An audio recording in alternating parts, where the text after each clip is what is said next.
Jadi kalau kita bertanya, mengapa kita harus mengampuni saudara? Ilustrasi ini menjadi sebuah gambaran yang besar dalam kehidupan kita, bahkan jadi PR bagi orang-orang percaya yang masih sulit mengampuni orang, bahkan cenderung membalaskan kejahatan dengan kejahatan. Kenapa kita harus mengampuni? Karena kita telah diampuni oleh Tuhan.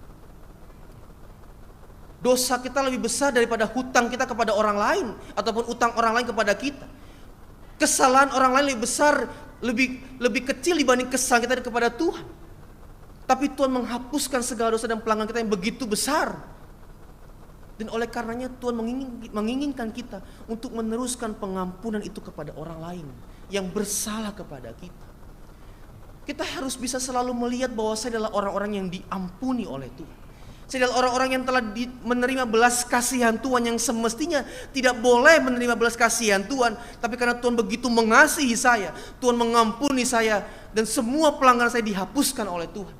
Sehingga kalau ada orang lain yang berbuat salah kepada saya pun juga harus meneruskan pengampunan itu kepada mereka. Kita gak boleh menahan-nahan pengampunan itu kepada orang lain. Kenapa? Sebab Tuhan ingin memakai pengampunan kita kepada mereka untuk menunjukkan kasih Tuhan yang besar kepada dunia ini juga ada bagi mereka. Amin. Jadi membalaskan kejahatan dengan kebaikan adalah cara untuk menunjukkan bahwa tidak ada dosa yang tidak terampuni, tidak ada kesalahan yang sulit dimaafkan. Sebab Kristus telah mengampuni dosa kita dan ingin menunjukkan pengampunannya bagi dunia melalui kita. Jangan berkata bahwa saya mau jadi alatnya Tuhan.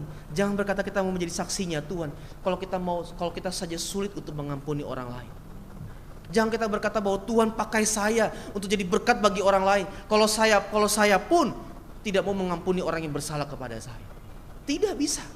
Kita harus berani memberikan pengampunan kepada mereka yang bersalah kepada kita. Sebesar apapun kesalahan mereka, kita harus berani mengampuni.